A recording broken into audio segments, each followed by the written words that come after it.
Hey everyone, it's your favorite host, Marcus Norman of the Gentleman Style Podcast Show. And today I have a state attorney coming to the show. Her name is Stephanie Prestridge. And she is here, a phenomenal woman, an attorney who helps families specifically navigate life insurance after death, particularly when claims are delayed, denied, or suddenly out of the blue disputed. Miss Stephanie has committed her life work to helping others and helping families get on the right track. But she didn't start off that way. Earlier in her career, she was practicing in a completely different field when her grandmother, her mama, called to say her papa had been diagnosed with Parkinson's. And what she wasn't aware of is the industry and all the hoops and all the emotions and all the roller coaster and how unsettling it was for us to experience life after death. And so when she was faced with this challenge in her own life, she didn't ask the question of how much do I get, or she asked an even tougher question, what do we need? And it was asked of her, what do we need to do? And she's been on a mission since, serving others and giving back in that way. So, without further ado, help me welcome to the stage the incredible Miss Stephanie Prestridge. Coming to the stage. So I have to say the most important part of that is that my mama takes full credit for my career. So all hands up for my mama because she changed my work. Absolutely. Shout out to Mama. Absolutely. Ma'am, thank you for being here. Thank you for sharing space today. This is absolutely phenomenal. And what you do is so diverse and so unique, but it's so necessary. We need you. We need the great work. Why, in your experience, in you and your family's vast experience, why are we missing the mark in navigating life after death, after the death of a loved one? What is the common denominator that you see affecting hundreds, thousands of people time and time again? Well, I think first and foremost, we have to acknowledge that no one likes to talk about everything in their sock drawer, right? So, I want to talk to you about, what have you accomplished when you're living? What are the things that you're still worried about? What kind of things do you have? Where do you want those things to go? Do you have any health issues in your family? Have you had any financial issues in your family? And those are so personal, right? And the idea of having to sit down at your kitchen table and contemplate all of that on your own, or to sit down with a lawyer and look, we get it. Nobody really wants to have a lawyer, right? So having to sit down with a lawyer and go through all of those deeply personal things, I really understand why people, tend to hedge away from thinking about it or from talking about it. It's overwhelming. But at the same time, I always find it funny that people will come into me and sit down and say, okay, I want this, this, and this to happen when I die. This is where everything goes when I die. And I find that there's this small group of people that plan for all of these things when they die, but they never sat down and looked at, what do I need to live? So what conversations do I need to have with my family while I'm alive? What resources do I need to have while I'm alive? The resources that I have that I want to pass down, have I done what I need to do to get them where I want them to be when I pass away? So it's this huge collision of deeply personal paperwork, the right people. I get it. It can be too much sometimes. Absolutely. I appreciate that. Staying here, I want to stay here in another one more minute on this because this is good. Why do so many parents avoid telling their children who gets what? Who gets what?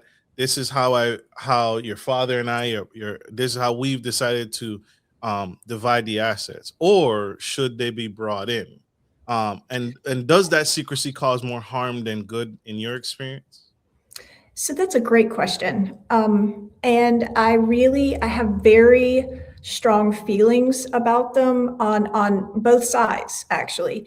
The truth is, mom and dad, grandma, grandpa, it's your stuff. And I want to be very clear about that. When you are alive and the things that you accumulate, it is yours. You get to do with it what you want. And I have been so just heartbroken for families where we come in and they are being told, well, my kid said that they have to get this, or we have to do it this way. No, I'm sorry. It's yours. It's your stuff. You get to send it where you want to send it. You get to use it the way you want to use it when you pass. So first and foremost, it's yours. Do with it what you want. At the same time, I really appreciate children or family members coming in saying, I just need to understand what's going on. Like, where is the life insurance policy? Do you have life insurance? What about retirement? Who's on your bank account?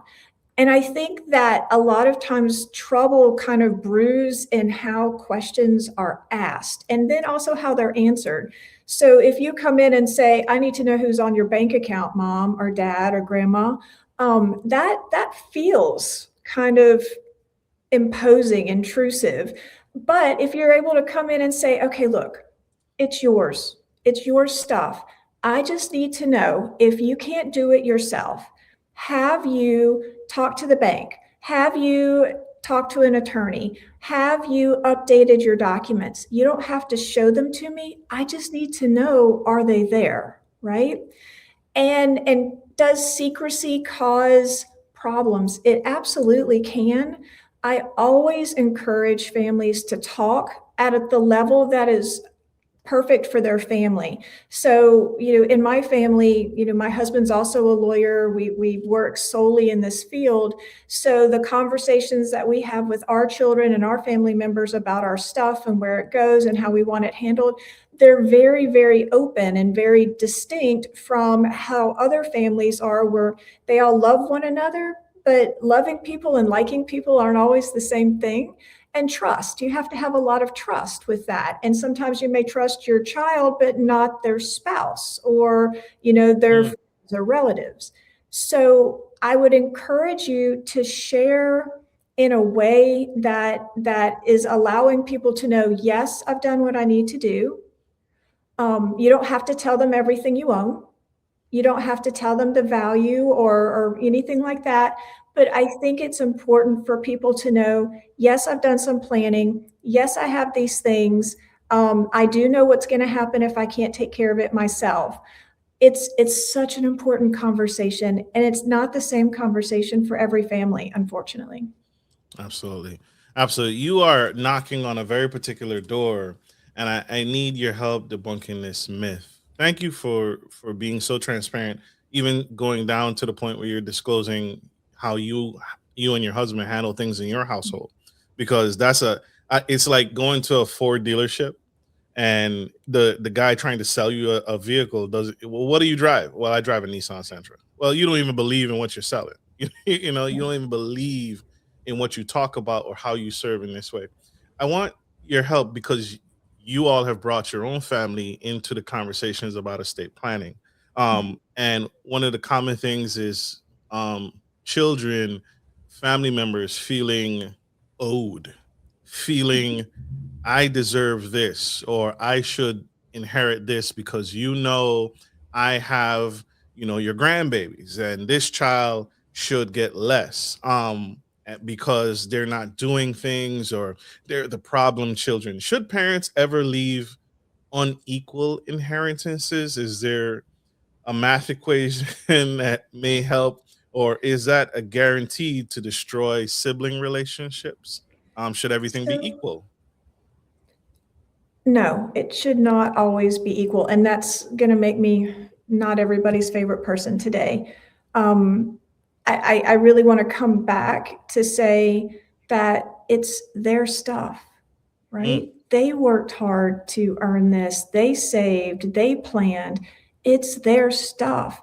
And if they want to take their stuff and light it on fire, they can. That's their right. It's not your stuff.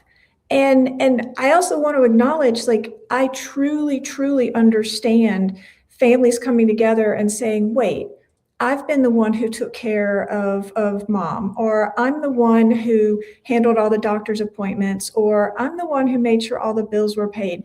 I really want to just acknowledge that up front. That is a job. It takes time. It is emotionally and financially burdensome. Thank you for doing that to all of the caretakers, whether you're your grandchildren or children, whatever it is, the caretakers deserve to be honored. But being honored does not mean that you are entitled to receive more from an estate or from a life insurance policy or from a retirement benefit. It doesn't mean that we are obligated to increase financially the amount that you should receive or could receive when someone passes away. Now, it is an excellent discussion to have. It is one to sit down with, if it's just you or if it's you and siblings, to have that open discussion and say, let's be aware of who's doing what. Let's be aware of the time constraints that it takes or the financial investment that it takes, and no shaming. If someone has children and is not able to provide as much time or as much investment as someone who does not have children, or someone who is just in a different state or in a different position, this is not to shame you for being where you are. This is to acknowledge and lift up everybody's strengths, right? Some person may be excellent at making healthcare decisions and helping with doctors, while somebody else could just thrive in overseeing the financial end of things for a family member. I'll use my family as an example. Again, my mom is a nurse. She is the best nurse in the world. And I'm not biased, not at all. But she is so good. She can look at you and say, okay, I don't think you're feeling very well today. I know who we need to call. She's so good at following up with that. She has an outstanding head on her shoulders. She could handle all of the finances and the money and the math, but that gives her an ulcer and she doesn't want to do it. So in their family, they sat down and said, okay, who's strongest at handling finances and dollars? Who has the ability to best handle the medical interventions and knowledge? And then at the same time, if we have a sibling that lives further away or someone whose health is declining, let's acknowledge that that's where they are and make sure that they're always kept in the conversation, but we are not going to shame them or give them a hard time for not being able to pick up the baton because their own table is full right now. Absolutely.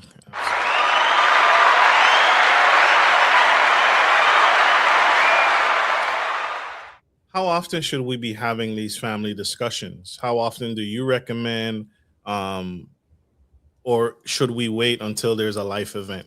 Someone who, so like you said, the great example that you give, mom is great. She's astute in what happens medically and what specialties there are in the medical profession, and doctors that need to be brought in at certain junctures and time.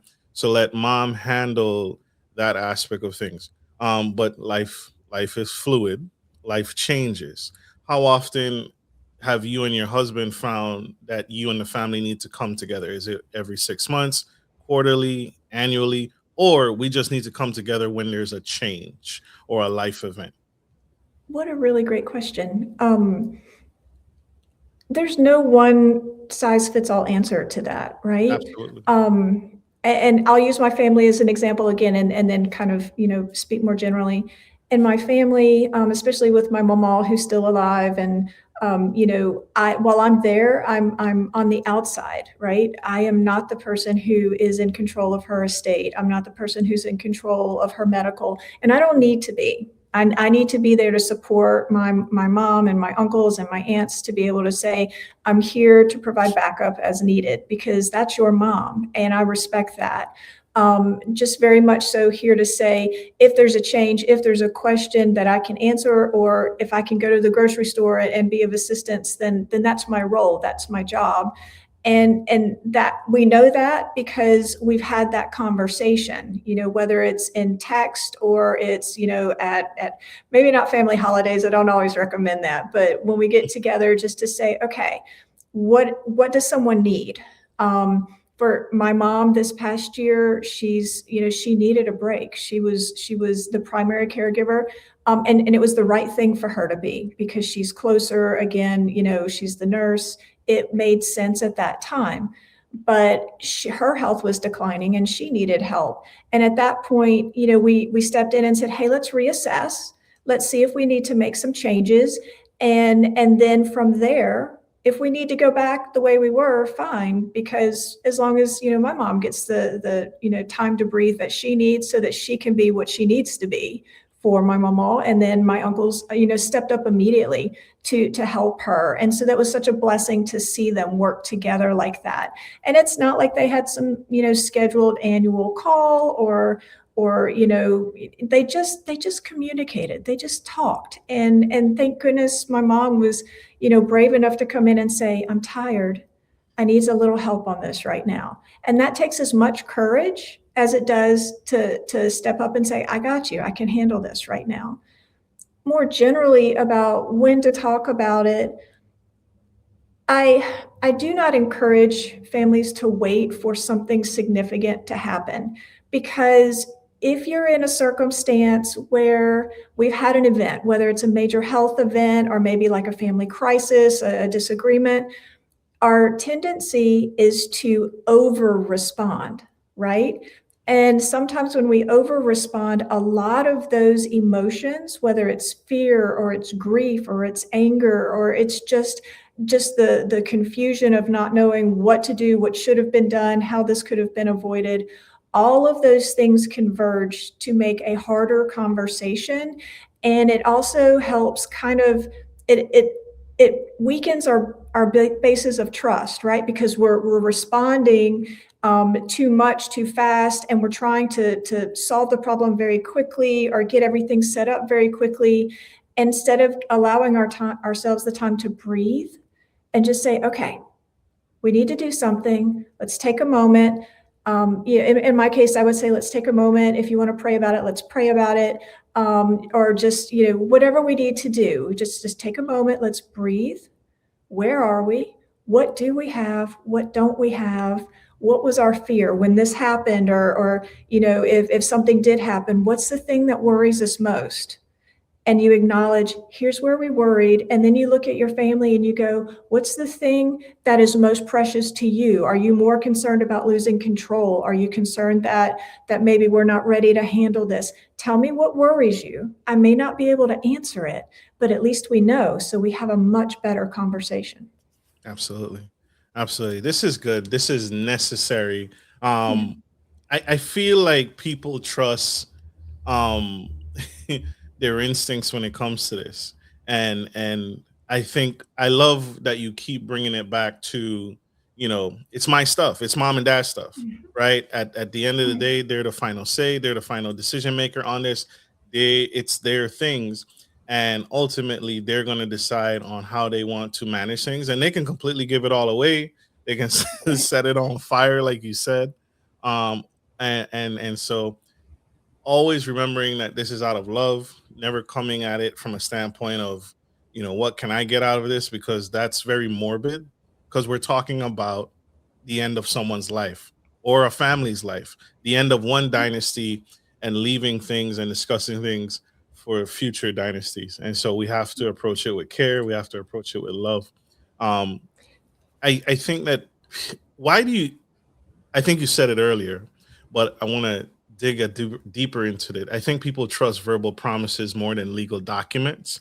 Like a text message, mom said that I could have, the family horse, Treasure. I can have the family horse. She said I have a text message. Or she told it to me verbally at one Christmas. What constitutes, what documents are legally binding, kind of verbal, that we were all there. Mom said it. You all know she said it. What things are legally binding, and does that ever end well in the courtroom? Oh my, it happens all the time. And so I want to acknowledge like this happens every single day, right? Where you're sitting there talking about something with your grandbaby or with your mom or, just a friend, and you're talking about, hey, that's what they said they wanted to have happen here. And people tell me all of the time, well, no, mom said this, or dad said this to me, or they were worried about that. And I want you to know, I believe them. I do. I believe them that they had those conversations. But I also know that what matters emotionally, your intent emotionally, does not rule the day. It's the paperwork that governs the day when someone passes. So when it comes down to where your stuff goes when you pass, if you don't have a will, it's going to follow the state's laws on where things go. It doesn't matter what you said about the grandbabies getting all of your jewelry. It doesn't work that way. If you have a will, it's going to follow where your will goes. If you have life insurance, it's going to follow the beneficiary designations. So what you say and what you do should be on the same page. So if you say, I want this to go here or this person to receive that, let's make sure that your intent is then coupled with the paperwork that it takes to achieve those things. Because saying something and then failing to follow up and make sure that that is handled legally, properly, it is devastating. It is devastating to the family that is left behind, because we can all agree, maybe this is what they wanted, but I want you to know what you said and what you did, if they don't align, it doesn't matter. We have to follow the paperwork. We have to follow the law. And I have seen more families broken by that. And it's devastating. It's not right. It's not fair, because the person who lived and then passed, that's their legacy, by the way. Not the things that they had, not all of the love and wonderful things that you had, in those experiences during their lifetime. Their legacy, the one that sticks, is that they didn't follow up and do the paperwork. They didn't make sure that their documents met their intent. And now we have relationships that are ruined. And it's not intentional. I'm not meaning to say that the family intends to do that.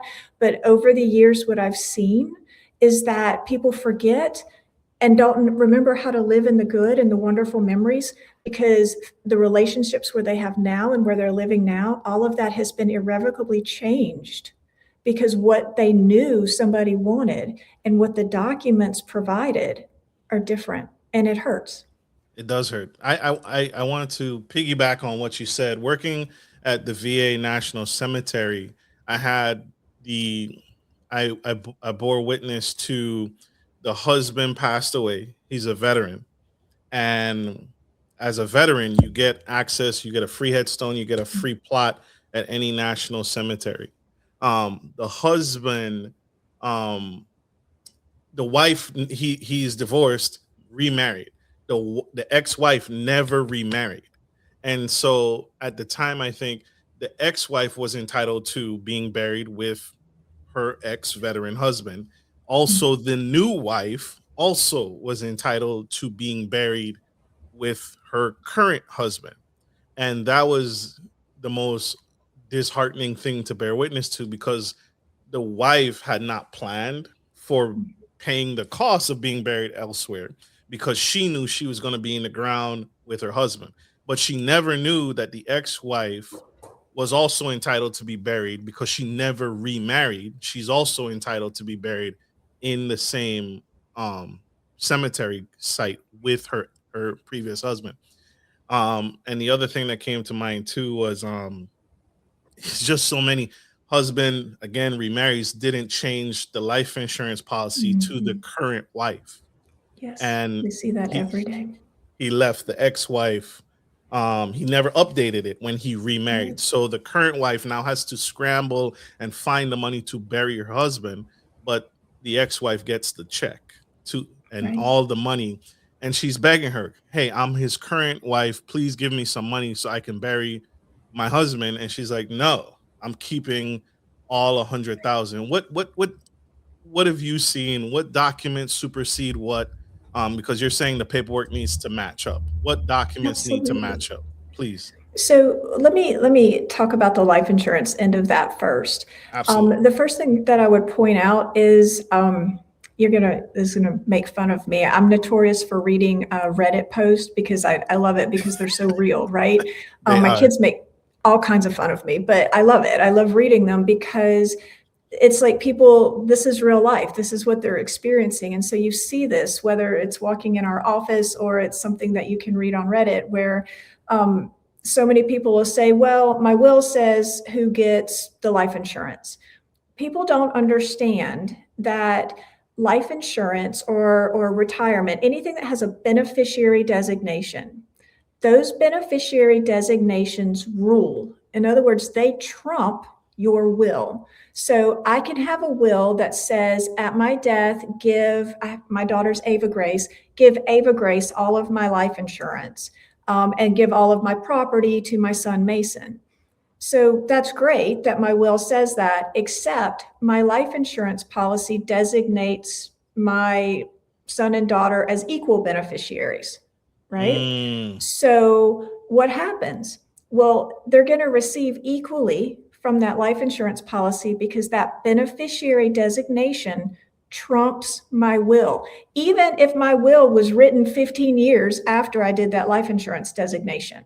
So just everyone, if they could take that and hold that and realize that a will says where your stuff goes, but it doesn't govern anything that has a beneficiary designation. So your life insurance, your retirement accounts, those things have to follow the beneficiary designation. So just hold on to that one because I see that one all of the time. And then the next thing that I would note with life insurance is, and it's different in every state, but there are some states where is a revocation by divorce provision. So if Louisiana has one, for example, and if God forbid my husband and I were to divorce and he is the beneficiary of my life insurance policy, by way of our divorce, that beneficiary designation is automatically revoked, even if I don't do anything to change it, because the law assumes that I just forgot. Right. And that's a big enough deal because so many people get wrapped up in all the paperwork to get divorced and to divide assets. You would be shocked at how many people just fail or forget to update their life insurance beneficiary designations. But who supersedes that because you haven't listed a new beneficiary? It depends. It depends on the life insurance policy. And this is where it gets really, it's the wild, wild west, because not every state has a revocation by divorce provision. And even if there is a revocation by divorce provision, it also depends on the state or where that policy came from. So if you have a life insurance policy that you got through your work and your employee benefits, the rules on that are going to govern that policy, as versus if you had a policy that you own personally, and had those beneficiaries designated. So you really have to pay attention to know what you have, where you got it, who did you designate, what are the rules associated with each of these types of assets and policies. And it can be overwhelming. It's overwhelming even for us. And we sit down and we do this every day, just to put those puzzles together.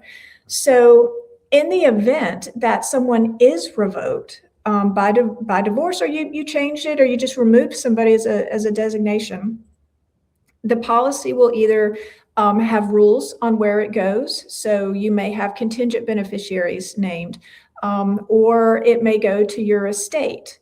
But it just depends on the policy, which is such a lawyer thing to say, right? I think that's one of the reasons people don't like lawyers, because we're always saying it depends. And unfortunately, it does. It depends on where you are, where the policy is, how'd you get the policy, what are the rules of the policy, what are your state's rules? All of those things come together, and we have to look at them to say, okay, on this policy, this is what's going to happen here, and this is how we're going to handle it. And on this one, it's different. This is what's going to happen here. So in the state of Louisiana, that's where you and your husband are state attorneys practicing at. Same example. Unfortunately, you and your husband divorce. You pass away. There's a revocation clause automatically in the state of Louisiana. Who's next in line? Because you haven't designated someone else, and the law is protecting you or trying to protect you. I want to assume the best. The law is trying to protect your interests. Who's next in line? So it depends on the policy, right? It depends on where I got the I know, right? Such a lawyer answer. I So love did it. I name my contingent beneficiaries? So let's say I had originally named my husband as 100% beneficiary. And as an aside, he is not getting rid of me. He is keeping me forever because I adore him. Amen. But amen. So if he were revoked as the primary beneficiary, then did I list contingents? So in this case, did I list my children as beneficiaries in the event my husband wasn't there to receive? I did, by the way, so it would go to my children that way. If I had no designated beneficiary whatsoever, then we have to look at it and say, is this going to pay out to my estate? And then if it pays out to my estate, then did I have a will? Because my will's going to say where my stuff goes. Here's a funny. Let's say I got divorced, right? And it was automatically revoked. And then I didn't name a beneficiary. So all of the money pays out to my estate. And let's say I didn't update my will, and my will left everything to my husband. Now, what if I didn't say my husband? What if I just said to this person their name? My kids are in for a fight to have to see if we can get that estate. So once again, it's one of those, pay attention to what you have. And by the way, I think my kids would win because they're terrifying, but they would make that fight. But did you see how that interacted? So the law took care of me in one spot, but just because I got divorced, it didn't change my will. Yes, ma'am. Right? Yes, you have ma'am. to look at your will and say, does my will account for, and say that I leave all to my spouse whose name is, right? So if your will just says, I leave everything to John Smith, without saying, my spouse, John Smith, well, then, we've got to There is look no at spouse. that. Yeah, it's just John Smith, and he used to be your spouse, but he's not anymore. Gosh, but it doesn't say I leave my estate to my spouse. It says I leave it to John Smith. So pay attention. Words matter. How your documents speak to each other matter. The conversations you have about what you have and what you're doing, they matter, but they don't trump the paper.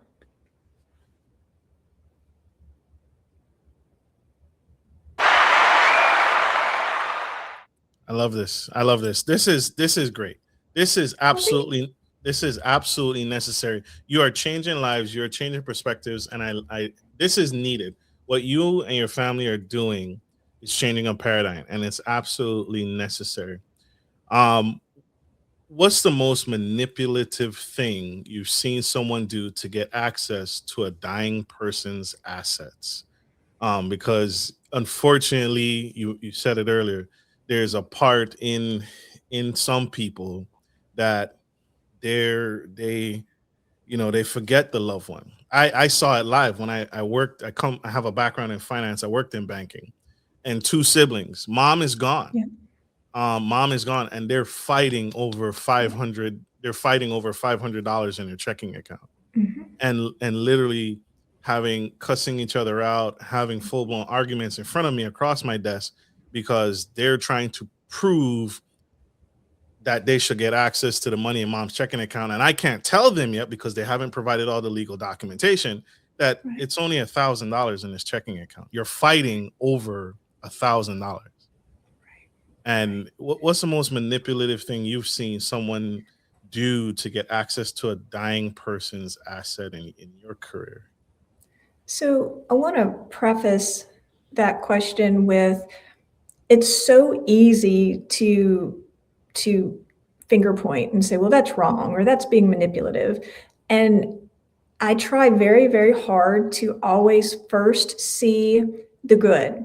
To come in and say, okay, I may not agree with what you're doing, but I'm trying to understand why you're doing it. Trying to, before we rip people apart, to try to understand where they're coming from.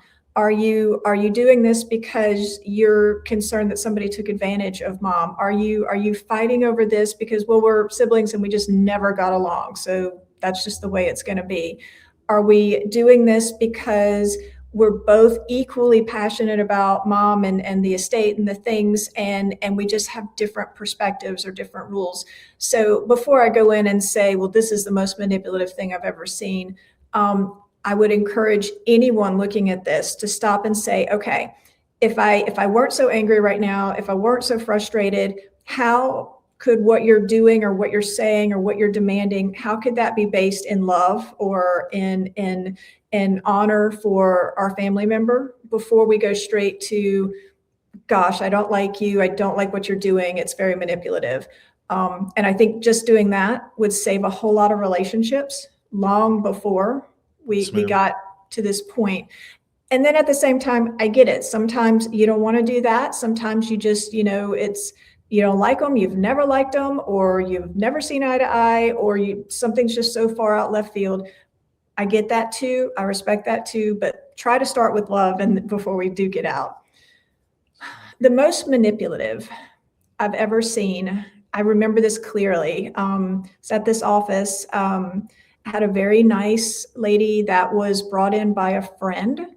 And the lady had an estate plan that I had not done, but that's great. She had an excellent lawyer who did the estate plan before, but she wanted to make a change to name her friend as her agent, or the person who could control all of her assets while she was alive.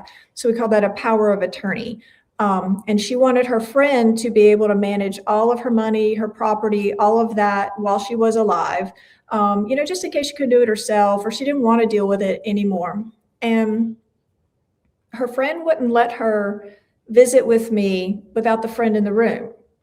Well, the friend's not my client, never was going to be my client. I was very uncomfortable. And I told her, I was like, you're not my client. You don't need to be in this room.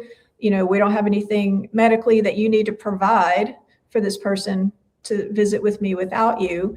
I also questioned why, the prior attorney was also local, also readily available. Why did the friend bring you to me and not to the attorney who had previously done your plan? And maybe it's because, I'm just delightful, but that should be a good question, right? Like, why me and not the person who did it before?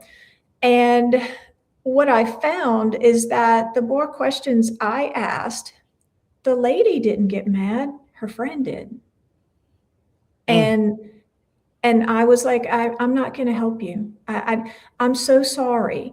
I did tell the lady, I was like, I'm not comfortable right now. I'm not sure if this is the right thing. And look, the truth is you can go see another lawyer down the road and they will probably draft this up for you in 15 minutes, probably. But I'm not your person on that one because I'm not feeling it. Now, if you want to come see me next week without your friend, and you want to talk, and look, I don't charge a fee for that initial consultation. Let's just sit here and talk. Let's have some coffee. We'll have some banana bread or cookies, and let's just visit. And if at that point, this is the right thing, and you've convinced me that you're comfortable with this, that you are truly aware of the authority that you're giving away, that you're granting to someone else, then sure, I'd be pleased to do that. But I'm not going to do it today because there's something off here. I found that to be so manipulative because her friend called and yelled and was very angry. And I get it. Like maybe she thought that she was trying to do a good thing. And maybe she thought I was trying to make her look like a bad person. I really wasn't. I was just uncomfortable. And I felt like we needed to have a little more time there, right? I have seen cases where mom or dad or grandma, grandpa, they've been wheeled in a wheelchair. And you know that they are not completely present mentally. Yes. But they can still sign. And kids are like, yeah, they need to sign this. And I've had a lot of people that were very angry with me because I just wouldn't do it.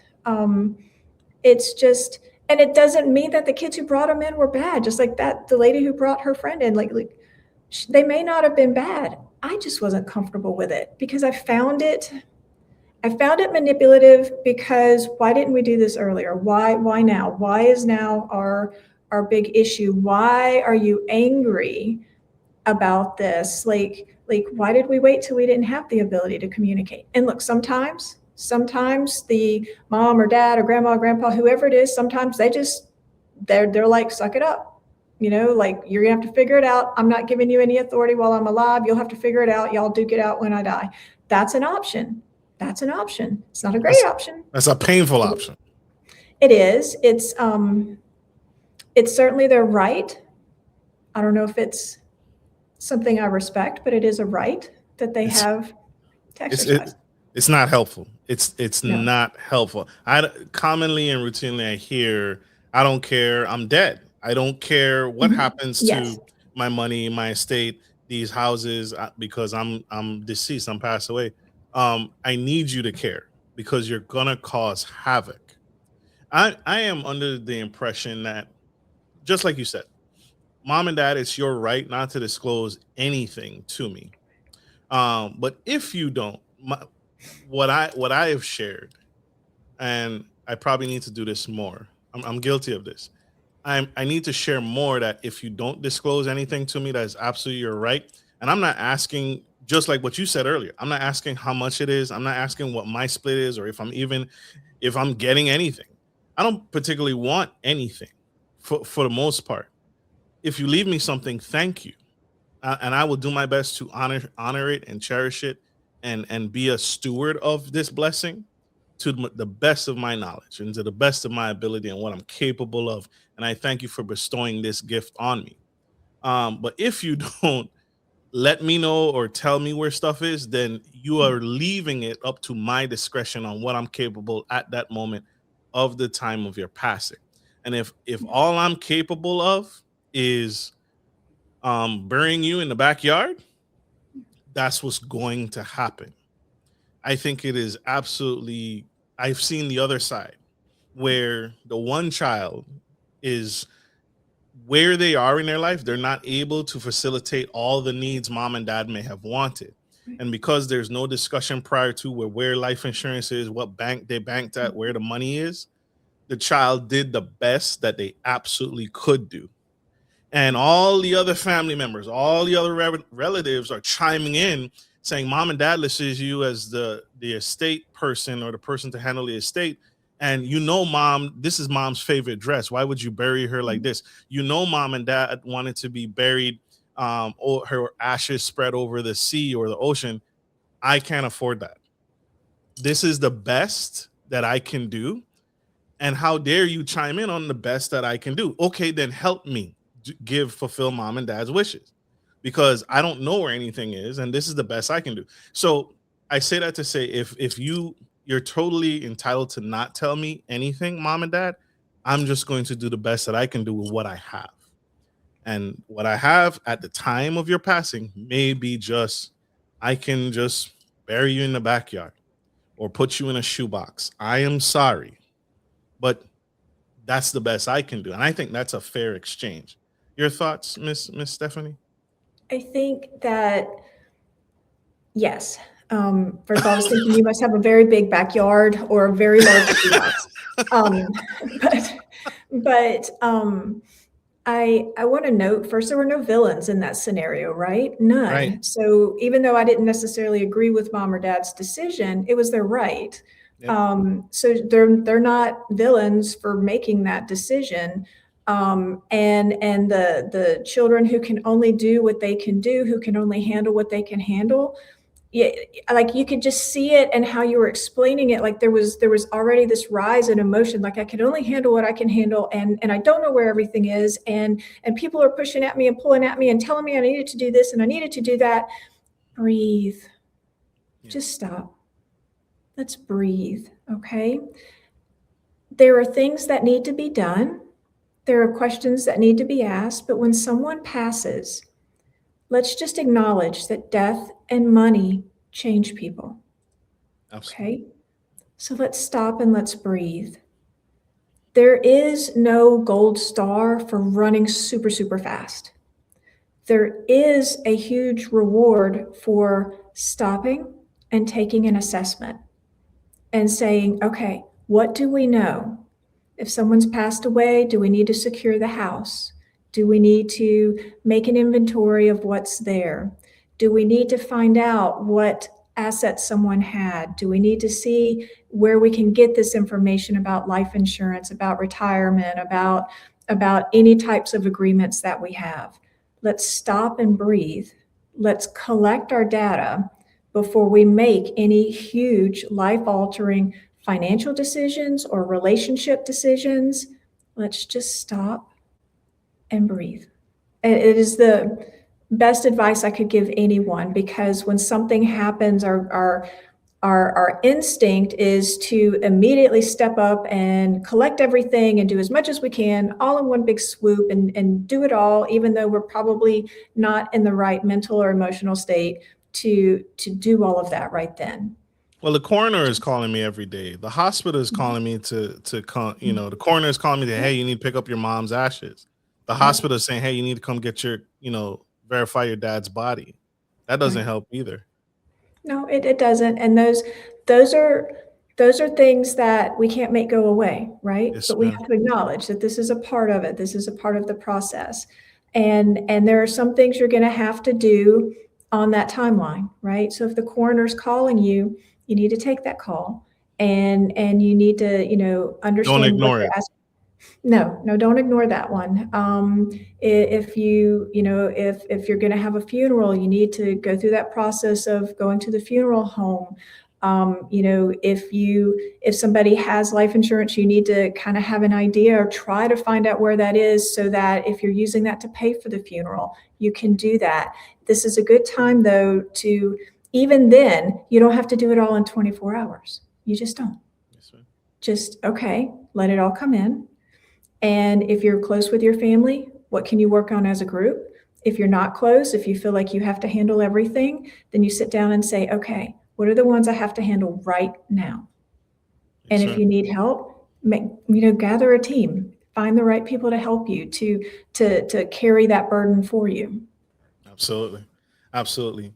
I want to go back. I want to backtrack a little bit, because I feel like I didn't do you any justice by not fully developing the thought. What's the dream team documents that you often share with your clients to have in place that are rock solid? Because you said it earlier, the paperwork has to all match with your wishes.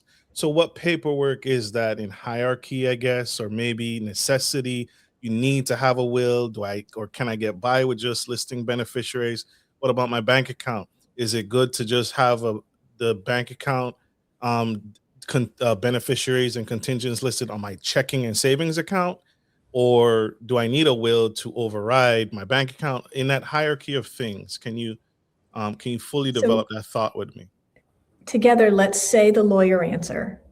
It depends. So Yeah. Yes, really, ma'am. we just in unison. So I think the answer I'm going to give, it may be surprising.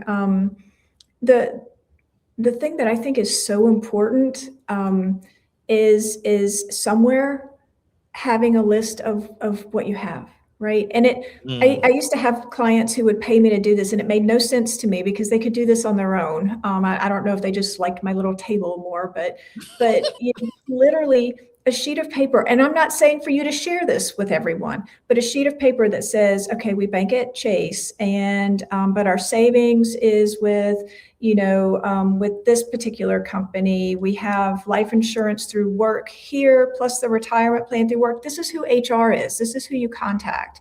Or, by the way, we had this, it's changed because we retired.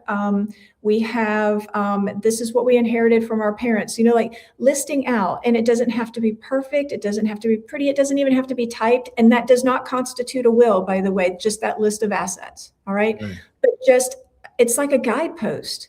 Here's what we have. Okay. So somebody knows where to go, because imagine when you're grief stricken and you're frantic, and then you're going to go on an expedition to find out what mom and dad had. That's a really terrible time to do that. It really is. So the first thing I would tell you is somewhere keep a list. Just somewhere have it written out, typed out, and you don't have to tell everybody where it is. You can just say, hey, look, there's this list. It's in the home office. Or I'm from the South, so in our family, it's I've got this. It's next to the cookbook, where after we've saved the children, if the house was on fire, you get that cookbook because all of that stuff is in the cookbook, like the family cookbook. So it's in fact Save the Children and the cookbook at the same time. But Absolutely. it's Absolutely. that is such a gift to have that guidepost given. And note that that's not a will. It's not an estate plan at all. It's just a kind of a map on, okay, here's some things to Yes. look at. Here's some people to call, right? Doesn't have to be in full sentences, just a place to start, right? Absolutely. The second thing that I would tell you is when you are alive, people always plan to die. They plan to say where their stuff goes when they die, right? It just cracks me up. People always come in saying, all right, this is what happens when I die. And I'm like, okay, well, what if you live? And just, you should see this face. Like, they just look at me like, excuse me? I said, well, okay, you came in here, you were planning to die. That's great, by the way. That's very important. Not everyone dies anymore. What if you have dementia? What if you're healthy as a horse, but you think you're Napoleon? I mean, what happens then? Because you didn't die. Right. You're still alive. And then we have a problem, right? What then? So I would say, probably, in my opinion, some of the most important documents that someone can have are their powers of attorney, which are documents that say, when you're alive, if you can't handle something yourself, who has the right to handle it for you? Choose your people carefully, right? In my case, like, my husband is the one who understands everything with our finances and our business and our work. So my husband is my financial power of attorney, and I adore that man, but he is not my healthcare power of attorney. My mother is, because she's a nurse. And despite the many threats when I was younger, she did offer to, she said she brought me into this world and she could take me out. I'm pretty sure. I know, right? It's such a Southern mom thing, but I'm pretty sure that she would fight to keep me here, right? So she's my healthcare power of attorney. Choose your people wisely. And you don't have to always name the same people. I think people or parents are like, well, we have to go with our oldest, then our middle, then our youngest. Well, look, if your youngest is a financial wizard, name your youngest as your financial agent if you can't do it yourself. If your eldest is the one who understands all things medical and is the one capable of doing that, do that. You choose people based on their superpowers, not on their ranking and birth order, right? Absolutely. Acknowledge your people. And what a gift to acknowledge your people and know this is your strength. And I trust you to exercise your strength. And I trust you to exercise it with heart and love and knowing how I feel about, the rest of the family, right? Yes. So if that's number two, the third thing I would tell you is if you have assets like life insurance, if you have retirement, oh my goodness, please include that on the number one, your list, right? What you have, where they are, and give yourself the pleasure of looking at it once a year, right? Or maybe every other year. Hey, do I still want this person to be my beneficiary? Based on what's been going on with my health and who's stepped up, is this still what I want to do? Oh my gosh, we got divorced, or oh my gosh, my child got divorced and they're in a financial situation right now. Give yourself the pleasure of looking at what you have and making sure it's still where you need it to be. That's so good. Woo! Woo! Woo! Another round of applause on that one. Woo! That's too good. I need your help. I see this all the time. Oh my gosh. And also too, mom and dad, you don't have to tell the older sibling why you designated the youngest sibling as a medically responsible one. You don't have to. It can help, so that way no one's caught off guard, no one's sitting there, none of the others, no one's feelings are hurt. You can tell them, but you don't have to. So that's caveat, exactly right. Absolutely, caveat to that. I need your help with this other thing. Why do people name their minor children as beneficiaries when it almost always creates legal problems later on because they're not old enough or they're not considered an adult or the age of consent? Why do people do that so many times when it causes havoc? So you don't know what you don't know, right? So when you're sitting with your agent or you're looking at the paperwork to designate a beneficiary, what seems simple, there's so much more to it than people realize sometimes. So, well, I've got kids and I want to make sure my kids are okay. So I'm going to name the kids as the beneficiary. They don't know that, oh gosh, okay, well, if the kids are under a certain age, is it going to be their parents who manage that money? Oh gosh, what if it's, what if I don't really like my in-law, that's, help raising the children? What if I don't think that person makes good financial decisions? They're not thinking about that, right? They're focused on the baby, right? And I'm going to list my children because I want to make sure that they're taken care of. Also, they don't know what other options are available, because I can assure you that not every agent is able or willing or has the time to sit down and say, okay, if you name the kid, here's what's going to happen if they're underage, and they receive, because you're going to live a long time. We want this policy to be in place for a long time. So we're going to name them because it's the right thing to do, but we're not going to go through everything that could happen here. And frankly, that agent is typically not in a position where they can talk to you about, okay, do you know what a trust is? Do you know how to leave to the kids in trust? And I totally respect that, because that's a high level estate document, a high level estate plan that you really need to talk to someone who lives in that world and does that. But once you get there, you're like, oh wait, I have to pay an attorney to explain this to me, what this is, so I can leave to my kids properly. Look, I'm doing a good thing just trying to leave to the kids. They can figure it out later. And know what? There's nothing wrong with that. I totally get it, because it's overwhelming. You're trying to do a good thing. Oh my gosh, you just want to get through the process and say, check that off my box. And what they weren't expecting were the 10 different conversations that came next on, okay, well, wait, what happens if? And okay, well, what happens then? And do I need another person who can explain this to me? And how much is that going to cost? And do you see how it's just, Yes, people don't know what they don't know, and all they're trying to do is a good thing. absolutely, absolutely. This is needed. This is good. I, do you find it more often than not, life insurance companies tell the beneficiaries when they've been added or when they've been removed? Is that They do. they don't tell them? No. They don't tell the beneficiary, hey, you've been removed from No. your husband's life insurance. No. Should they be required to tell beneficiaries that they've been added or removed, in your professional opinion? Would it That's help? No, I don't think they should, because in that circumstance, as I'm hearing the question, the insured, the person who, the policy is on, is still alive, Correct. right?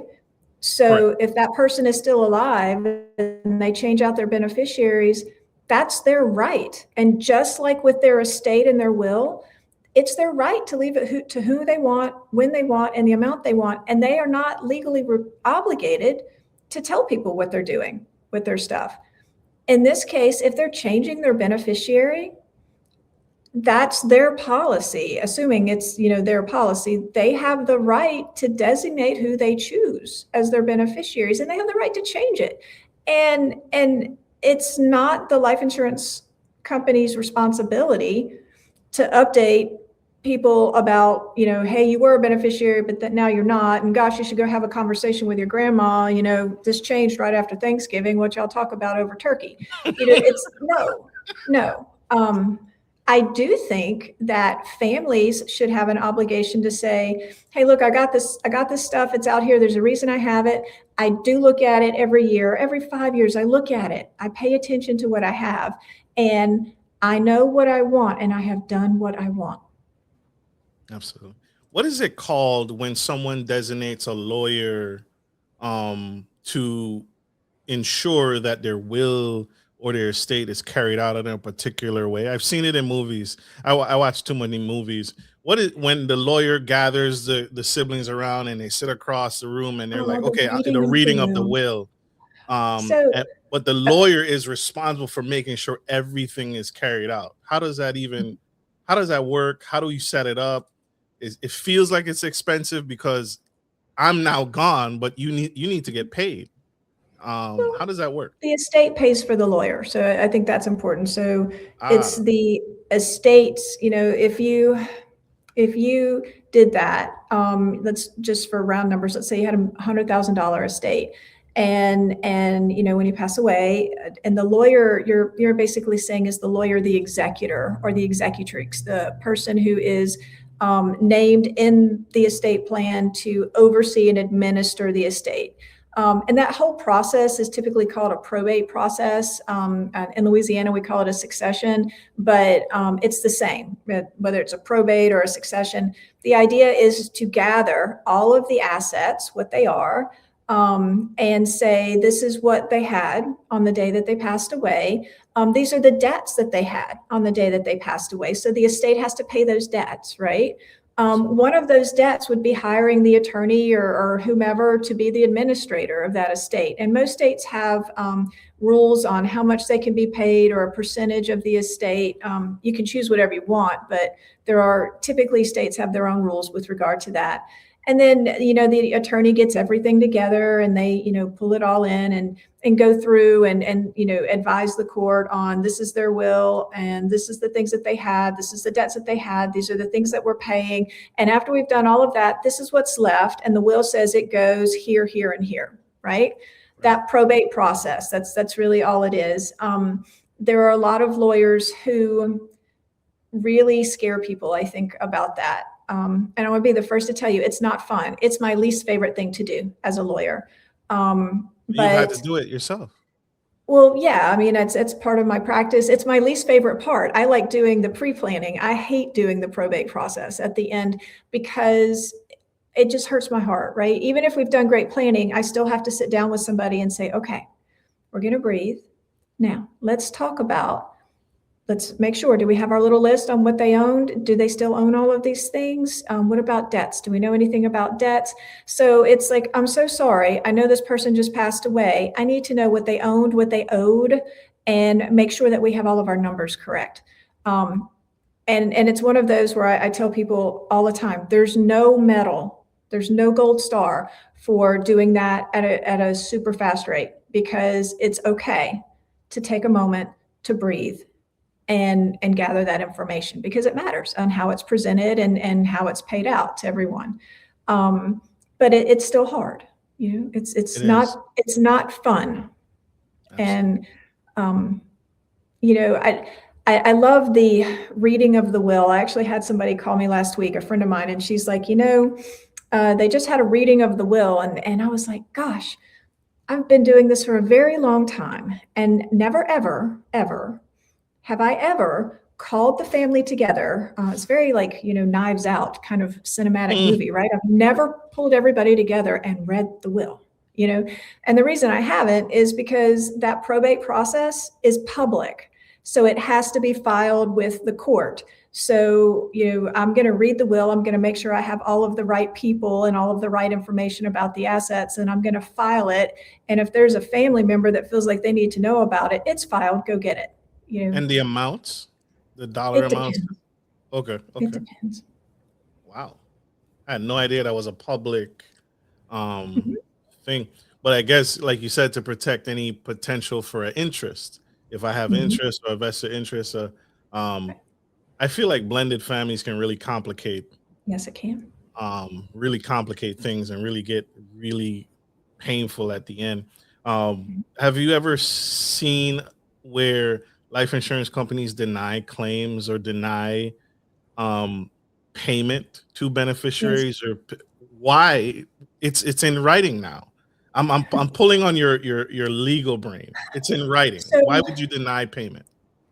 So I think what's interesting about life insurance in that regard is a lot of people, and me included, think of life insurance as almost like a switch, right? So when someone passes away, we presume that the money just pays out, right? I would hope so. It's not really like that. That's what we think. That's what we're sold, right? But the reality is that it's a process. It is a claims process.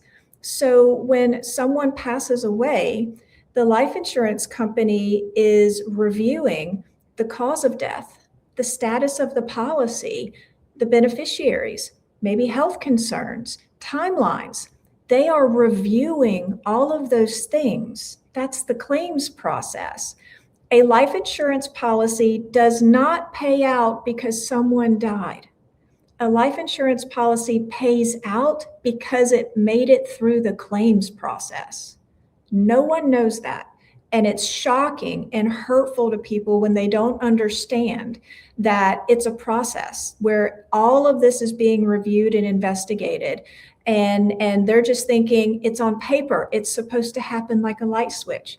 It doesn't. That is tragic. That is terrible, right? That's investigation, and it can hold up things, right? It can delay things Yes. because, again, I'm expecting this payment to be automatic so my loved ones can bury me. Right. And now they're waiting for this money to help bury me, and now things are on hold. Things have to go to the side because the investigation. What's the longest investigation you've heard of or seen? I wish my husband were here to make sure I said this number right. He had one where an investigation was held open by, I believe, a police department for 17 years. And a spouse was the beneficiary of a policy. And even though there was never any charges or anything levied against this person, it was a presumed homicide, that particular police department just never narrowed out their persons of interest. And so no claims, no nothing, just had this list of persons of interest, and life insurance company did not pay out for over 17 years, as I recall. And that was one that my husband worked on, and he was so angry on this person's behalf, and that they didn't know that they had the right to say, this isn't right. Like, we paid on this, and the company's holding this money, earning interest off this money. Just know. Absolutely. This has been a profound conversation. You and your family are changing things and changing the paradigm and changing how we view life insurance, how we view family legacy and dynasty. And I want to say publicly to you, thank you for what you all are doing, because you are absolutely necessary. My last two questions. If you could change one thing, money wasn't an issue, you could wave a magic wand today and change a policy in this whole process, what would it be? Money wasn't an issue, government wasn't an issue, and you could change something for the better. What would that be? With estate planning or life insurance? Yes. I think with life insurance, I think it would just be so much better if people understood more, that the conversations were more open about, this is what it is, this is how it works, these are your rights. And that sounds so broad and generic, but the hardest part for me is having to help people have conversations 10 years after they really should have happened, or having people come in. And I think the most heartbreaking is coming in and saying, like, my dad paid on this for 20 years, and now they're saying they won't pay it because of something. And they feel like an industry, a company that, they have this relationship with, because it's, this product's been a part of their life for so long, and they believed in it and are relying on it. It's almost like you're discounting the value of the person who died because now you don't want to pay it. And I just wish that if there was any policy that could be enacted, that conversation of having people to understand and know what could happen, who can help, and what to do, just have that talk, because when somebody's gone, and it's death and money and grief, and what a hard time to have to go through that. Absolutely. And how can people connect with you? The train has officially left the station, but it's not too late, y'all. It's not too late. If you are watching this, it is not too late to change. You can change your family dynasty, your legacy today. How can people connect with you? How can people learn more? Absolutely. Well, you can go to our website, which is lifeclaim.com, at any time. All of our contact information is on there. If someone wanted to email me directly, it's stephanie.prestridge@lifeclaim.com. And you can just email me directly. I am notorious for actually returning calls. I always tell everyone I usually call from my office, but you would be surprised at the number of times where I will text someone or call them from my cell, because I'm a mom too. And so I always tell them, if you're okay that my kids are in the background, I'm okay with it, because you still have my attention, but I'm not going to chain myself to an office. I want to do good things and help lots of people, but a lot of times I'm chasing after kids in a soccer ball. So it's a lot of fun. Absolutely. She's a real person. She's a real mom. So, and life doesn't happen unexpectedly between the hours of 9 to 5, always. Oh, they do not. So she and her company and her family are here for you. Love it, love it, love it. This has been an incredible conversation. I hope you guys have been helped. I hope this serves you. I hope this inspires you to go out and have the conversation with mom and dad. And if you're mom and dad, be empowered, and feel brave and feel encouraged and feel uplifted to know that it's okay. Whatever you decide to do, it's okay. We hope that you're able to have the conversation, but if not, that's okay as well. But feel empowered, feel inspired, and seek out an attorney. Seek out help and educate. Education, that's what she stressed. Educate. Knowledge is power, y'all. That's how you change the world. That's how you make a difference. All right, y'all, we have to let this incredible woman go. She has many more lives to change, many more families to help. And it is Saturday. And she has a family herself. So like we end every show, take care of your friends, take care of your family, and always take care of business. This is Marcus, your favorite gentleman, and the super fragilistic espialidocious Stephanie Prestridge, signing off. Love you guys. Lifeclaim.com.